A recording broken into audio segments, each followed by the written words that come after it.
Hi everyone, welcome to the beginning of working with images in Gatsby. In this video, we'll be learning how to import our image files with GraphQL. But before we get started, I just want to mention that I hope you are able to successfully update the index file, the homework I set for you, by writing a query of your own. If you weren't able to do that, that's totally okay. I've made changes to the index file that you can check out whenever you're ready. Before we do anything Gatsby specific, we're going to simply import an image file the regular way. Now you can see I've already gone ahead and done that here. I'm importing what I'm calling profile pic from my assets directory. I have a file in there called profile pic, and yes, this is actually a real file I've added. So you can use the cheese icon one if you choose to, or if you have an image you would like to drop into this directory, go ahead and do that. Then import it into this file. Then down here, what we want to do is we want to delete this p tag and replace it with an image tag.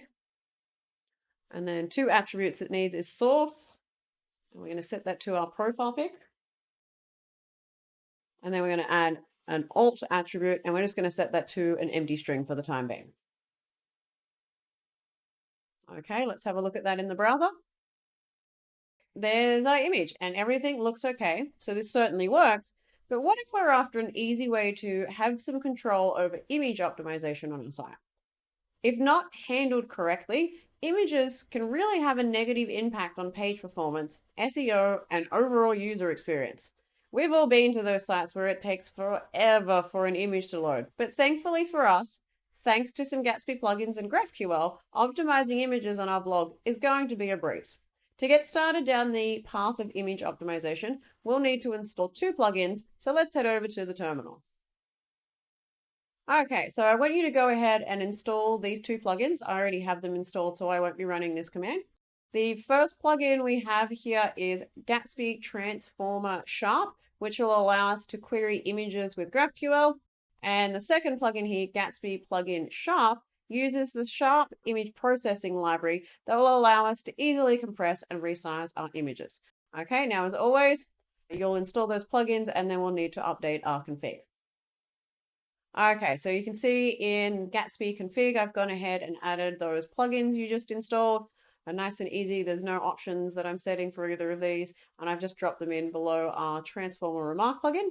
So go ahead and add both of those, and then let's go back over to our index file.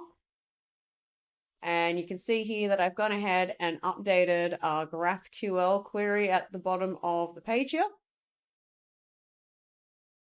So this is a field that is only available to us now thanks to the Transformer plugin that we just installed.